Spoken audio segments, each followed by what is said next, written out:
I believe this is the last game between Blodir and Nexus. Nexus going to go Aeon for some good old-fashioned Harbinger abuse, and in the current Tech 3 meta, I'm surprised it's not being used more.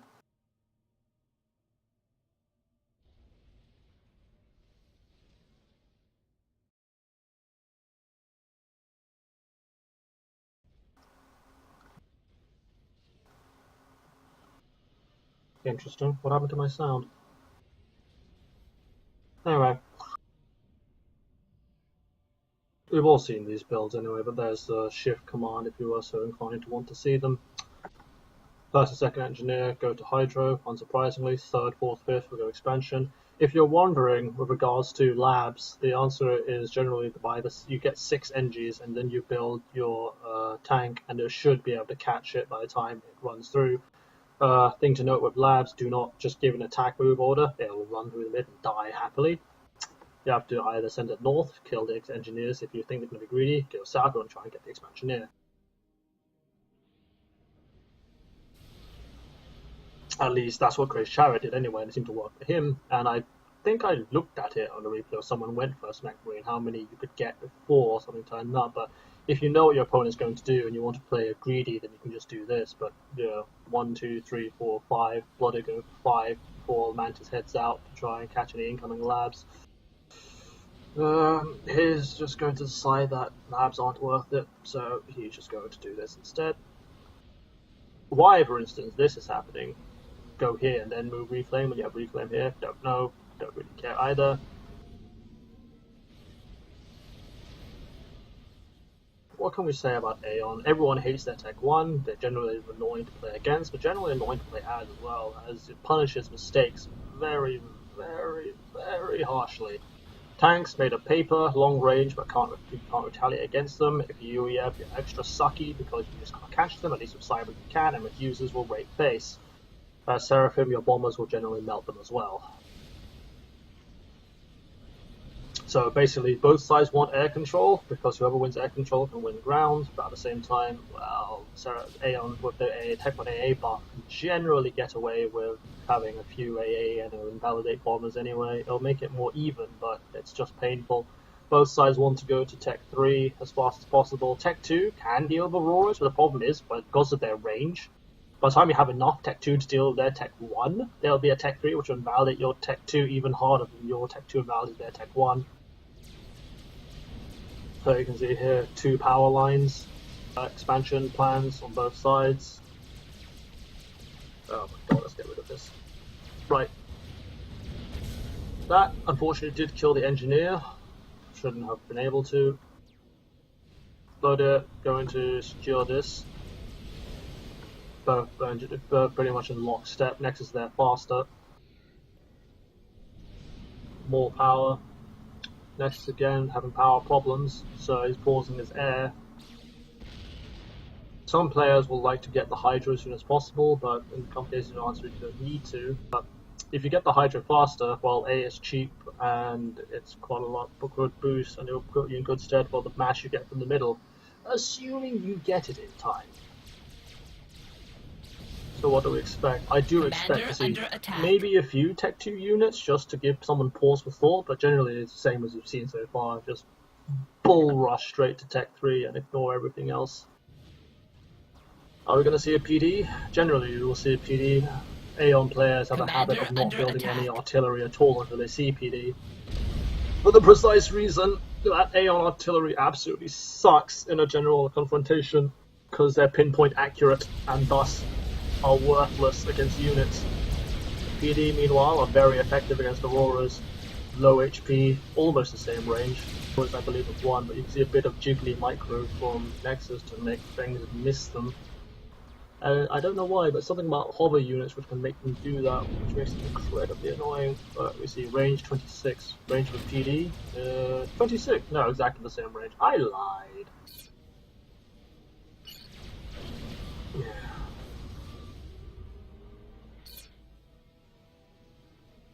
Radar net in place for Blodir. And again with these scouts, which Nexus is just not shooting down. I would have imagined after seeing the replays, he would have realized this just should not be allowed to happen, but oh well, what the fuck do I know? Here as well, I would expect it much more tech from artillery, just because they're so punishing on an ACU. Point that actually I would have stopped hitting these, just let them sit there until an ACU came along, just started shooting it. And then your ACU can wander in for absolutely no consequence. Like this. Shoot him, shoot him, shoot him. Heavy damage will rack up, Nexus not knowing it. Commander under attack. These walls actually don't actually matter.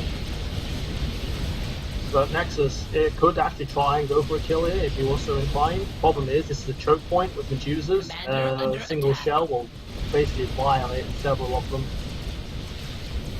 Nexus tries to go in, but it's completely blocked off by units and walls. Commander under attack. The other interesting thing you'll probably note is I'd imagine Blodir has a different unit composition.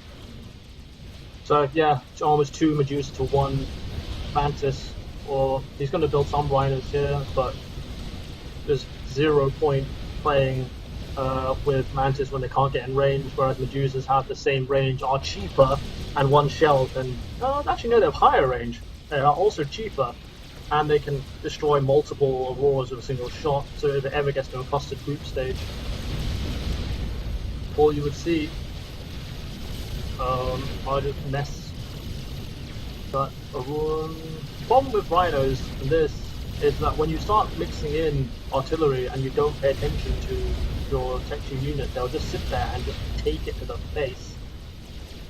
But you just build enough Rhinos to stabilize the front and then go to Tech 3 because, well, your opponent isn't going to hang around in Tech 2. As powerful as Obsidians are, they are also going to get invalidated by Tech 3 units. Not as much as, say, Pillars versus Loyalists, or Rhinos versus Harbingers, because, well, they have alpha damage and they still pack quite a punch. But, well, they cost money to run shields, and they're just expensive for what they do again. When you just rush Tech 3, get a Harbinger 840, which is just so superior. Blodir looks like he's going straight for bricks, not Loyalists. I expect to see drops, Harvey drops. Harveys can just run around, do everything. And the problem with Nexus with Aeon versus Cybran is when you get to the Tech 3 stage, one-on-one bricks will beat Harveys, question mark micro involvement, but that's not a good place to fly.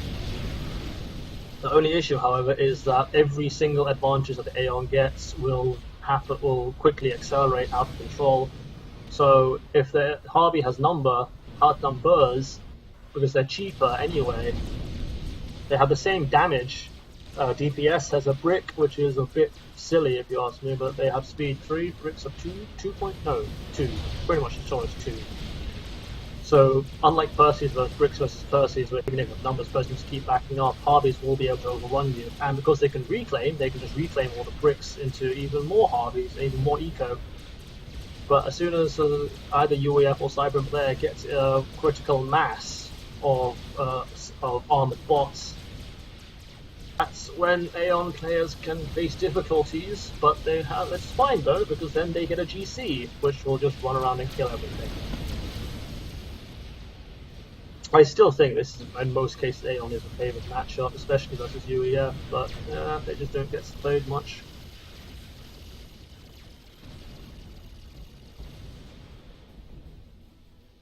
Probably just harder to use. Same with Seraphim, really, in a 1v1 scene. Very few players do it correctly like Ajax does, who just have to be full to the wall, aggressive, and exploit your timings. Meanwhile, Tech 2 factory idle, Tech 2, 20,000 reclaim, pretty similar actually, 2k ahead. Black came out in time, or destroy. But there's Air Force, and he continues to ignore it. The thing about Swiftwinds is they're not actually that effective at getting air control. They are faster, and you can put more build capacity into them, but mass for mass, Inties will win purely by, well, as we said, Lancaster Square principles. So you don't fret when you see Swiftwind, just build more interceptors or build more flak. Oh yeah, Black Swiftwinds aren't as vulnerable to flak, but what does it matter when you fly your interceptors over all the flak in the world? 15 kills, 9 kills, already paid for themselves. bricks. Going to try and keep pushing, but no stealth. Brick drop here, Harvey's going home. And Blodir just picks it up and goes somewhere else instead. That's pretty nice. Going to stay at extreme range, but unfortunately then bricks dawdling, you have a mixture of harbingers and fervors. And actually those are 4 bricks, so this is a terrible attack. Wasn't scouted. Not sure what Nexus is going to do at this point. He has to find one flank, completely overrun it, use the mass to try and take another one, or else Blodir's going to be able to just keep running in and kill everything. Blodir also has the economic advantage. No Tech 3 mechs yet though. No adjacency. This grinds my gears. Grinds my gears! Well, I can't. Like, this should be Tech 3!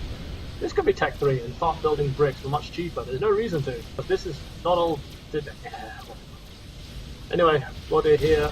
4 bricks versus, well, 7 Harveys. The bricks are going to melt. And, okay, the Harveys will as well, but, well, you see the DPS, well, the Harbingers is not going to laugh at. And these 2 bricks as well are just going to get overrun. And the fact, immediately, if that fact is here to reclaim everything, or reclaim the bricks, or reclaim the Harbingers. And that's the issue.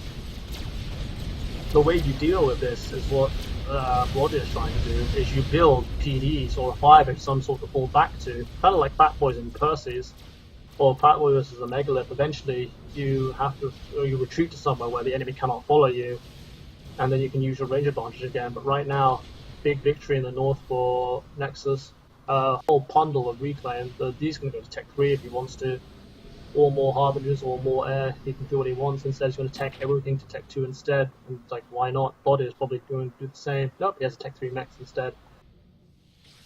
But this reclaim entirely gobbled up by Nexus. Got surged ahead in his reclaim figure 7,000.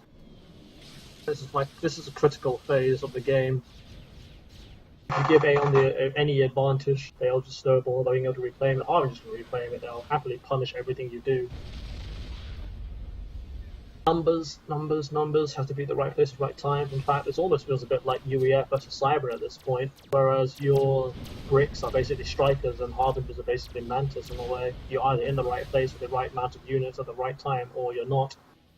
If you do, good for you. You can play the timer, but if you're not, well, problems arise. But anyway, Blodir being a bit greedy right now, going more T3 Nexus, the other way you beat anyone really, regardless of faction, is to just outproduce them. So when I used to play ladder versus TA, inevitably, somehow, somewhere, he would inevitably have more reclaim than I did because I just kept beating him, but it didn't really matter in the end because I just kept outproducing him. And I think this is exactly what Blodir is going to be doing as well. He's just going to go for Tech 3 Mexes, and Nexus has none. To the point that eventually there's going to be a critical point where there's going to be a very large fight, and Nexus will lose it until he goes for, I don't know, he can mix in. Oh, he is mixing in the only Tech 3 artillery which can fire on the move. These Harbingers are completely the wrong place, outnumbered by bricks, which is almost certainly a terminal affair. One gets away, but he has to be aggressive at this point. This is a very nasty group of Harbingers, no flak though, and they will overrun these bricks without any difficulty if Nexus would scout it, because he has no idea what's here. For all he knows, there could be another 6 bricks waiting for him, and this attack would instantly become very bad indeed. Power problem for Nexus. No jump to Tech 3 power though, which is surprising given what's happened before. These bricks again, not moving, dodging from Nexus.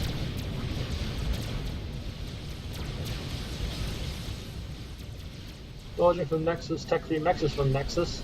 I don't agree with this, because this is where your bricks are. Why don't you want to put something more safe like those two, but well, whatever. I think this attack might run out of steam, but Nexus needs to be quick to reclaim all of it. No scouting at all. So Nexus doesn't actually know what's in front of him, but it's going to push anyway. I mean, what? You just have bricks drop all over you. But I guess he just assumes there isn't. I guess, in a way, there's an internal mass timer. You see bricks here, you see these are the mexes, you just probably understand that, well, he's sunk a good 12 bricks into these mexes. There's probably not going to be 12 bricks waiting for me. Unfortunately, this reclaim field, you can see Harvey's now going to reclaim their fallen comrades and convert them into more Corsairs in the field. No radar coverage, these Harbingers now very, very dead. And, well, this is now entirely Blodir's, so there was actually no loss to him. This as well, looks like it was relatively even, but Harbinger's at range. You see the movement command, try and dodge as many brick shots as possible, and that's going to be a pretty hefty win for Nexus as well, as there's no production nearby or anything to try and take over this mass field. Brick's dead, all of this can now be reclaimed, funneled into something. I would have thought he would have tried and built a GC by now, but I remain corrected. No Tech 3 power from either player, really. Oh no, there's a Tech 3 power from Blodir, who is going to jump to a monkey. Monkeys are incredibly powerful against Harbingers. Have the right amount of speed, turning, and range and damage, just melt them. As long as you don't run head first into them, but that's the same with any Tech 3 unit, really. If you just run head first like a melee unit treated like a GC, you're going to end up dying horribly. And Nexus, again, isn't scouting this. No Tech 3 radar, no scouts of what's happening here.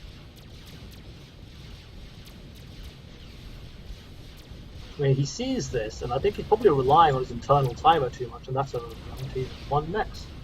And that's probably how you can know that someone doesn't use eco mod with this overlay, because if they ever saw that, they would have a heart attack. Oh, wait, no, Blodir manages to secure this, and Engineers on the way to reclaim it. 50,000 for Nexus, 40,000 for Blodir, 10 bricks worth.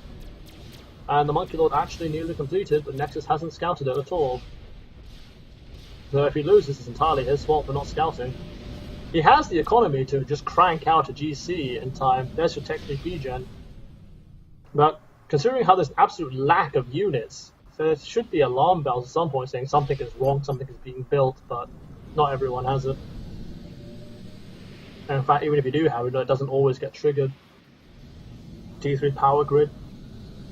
Adjacent to absolutely nothing, but this is a case of just you need it now, build it there. Again, Engineers getting completely massacred. Tech 3 air for Blodir, no Tech 3 air response for Nexus. Probably have to rely on SAMs, and now with all this reclaim, Blodir can probably catch up and reclaim figures. This gives him incredibly good intel on everything. It's allowed to plonk in the middle of the map. There is literally one shield to protect it, but he can see everything in Nexus' base. He knows nothing is being built. Now he might think something's being built, and this is what I talked about earlier about formations of Engineers. You see an empty space in the middle, and all these things grouped up around it. So that is a pretty dead giveaway that something is now being constructed. Whether I don't think Nexus actually still saw the Monkey Lord though, because if he did, I imagine he'd probably be running with his commander as we were just sitting there. But there's your GC. And well, nothing is in the middle. And Blodir sees this. All of these units, sides, nothing in the middle, just going to dive straight through. He's going to scout now. He's going to see the ACU running forwards of all places. Nexus can probably hear this. And you can even see these bolts are very distinctive of being a Monkey Lord. And the Nexus is currently hiding under a shield, sure, because he's worried about air control, and completely ignored the fact that the Monkey Lord bearing down on him. GC, if this was started 10 seconds earlier, might do something. Unfortunately, not anymore. Monkey Lord will be in range and will kill Nexus. And you always have to ask the question of where is your comm going to be at this late stage of the game? And the answer is dead. Monkey Lord, if the Nexus is back here, this will probably just end up being a mass gift, but alas, that is what it is. And that is purely down to incredibly shit scouting. If we had seen that earlier, we would have built it earlier without any difficulty. Don't know how we would have dealt with the Tech 3 problem. You can just build T3 MAA at this point, because, well, it's in the game. You can build SAMs, that will stall it for a bit, but the main thing which ended this was lack of scouting.